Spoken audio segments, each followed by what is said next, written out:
RSS के सरसंघ चालक मोहन भागवत ने सार्वजनिक जीवन में लोगों की रिटायरमेंट की उम्र को लेकर कुछ बातें कही हैं। उनकी बातों से अटकलें लगाई जा रही हैं कि क्या वे अपने भविष्य के बारे में कुछ योजना बना रहे हैं। मोहन भागवत इस साल सितंबर में 75 साल के हो जाएंगे। अब देखना ये है कि आरएसएस प्रमुख ने जो उम्र की सीमा की बात कही है वह सिर्फ एक आम बात थी या फिर संघ परिवार से जुड़े सभी लोगों को एक साफ संदेश देना चाहते थे। वहीं इसे बीजेपी से जोड़कर देखा जा रहा है। सवाल उठ रहे हैं कि आखिर यह बात मोहन भागवत ने किसके लिए कही है। भागवत ने नागपुर में आरएसएस के विचारक मोरोपंत पिंगले की एक किताब के लॉन्च के मौके पर कहा, जब आप 75 साल के हो जाते हैं तो इसका मतलब है कि अब आपको रुक जाना चाहिए और दूसरों के लिए रास्ता बनाना चाहिए। उन्होंने ये भी याद दिलाया कि पिंगले का स्वभाव बहुत मजाकिया था। उन्होंने एक बार कहा था, अगर 75 साल के होने के बाद आपको शॉल से सम्मानित किया जाता है तो इसका मतलब है कि अब आपको रुक जाना चाहिए, आप बहुत बूढ़े हो गए हैं, हट जाइए और दूसरों को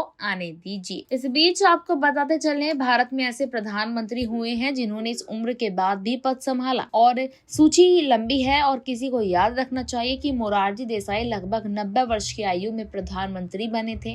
अमित शाह ने पहले ये भी कहा था कि मोदी 2029 के चुनावों में बीजेपी का नेतृत्व करेंगे। 75 साल की अनौपचारिक आयु सीमा 2014 में लागू हुई थी और इसका उद्देश्य मुख्य रूप से बीजेपी के दो सह संस्थापकों लाल कृष्ण आडवाणी और मुरली मनोहर जोशी को पार्टी की निर्णय लेने की प्रक्रिया से बाहर रखना था। बताते चले आपको, भागवत ने कहा कि पिंगले राष्ट्रीय सेवा के प्रति समर्पित थे। उनका मानना था कि जब उम्र संकेत दे कि अब समय आ गया है तो सम्मान पूर्वक हट जाना चाहिए। आरएसएस प्रमुख की यह बात ऐसे समय पर आई जब बीजेपी के अगले अध्यक्ष की नियुक्ति को लेकर कुछ मतभेद की खबरें आ रही हैं। जेपी नड्डा का कार्यकाल बढ़ाया गया जो अब खत्म होने वाला है। आरएसएस और बीजेपी पिछले कुछ महीनों से कई नामों पर चर्चा कर रहे हैं। इनमें से कुछ नाम ऐसे हैं जो कुछ शीर्ष नेताओं के पसंद नहीं है। संघ विचारधारा का होगा अगला बीजेपी अध्यक्ष। ये भी आरएसएस यहाँ पर मोहन भागवत ने जो है क्लियर कर दिया है। आरएसएस ने साफ कर दिया कि बीजेपी का अगला अध्यक्ष ऐसा व्यक्ति होना चाहिए जिसकी संघ की विचारधारा के प्रति गहरी प्रतिबद्धता हो। और बीजेपी और आरएसएस के बीच यहाँ पर जो है दूरियां आई थी कुछ वक्त पहले। यहाँ पर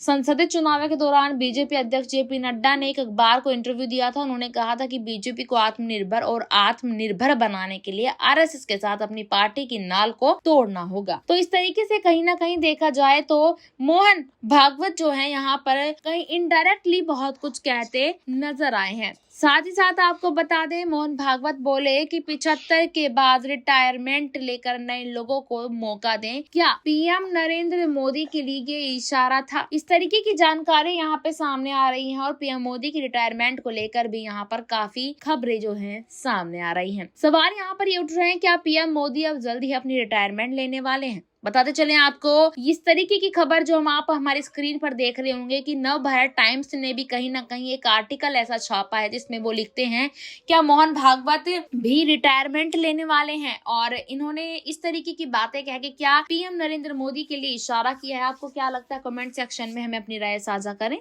धन्यवाद।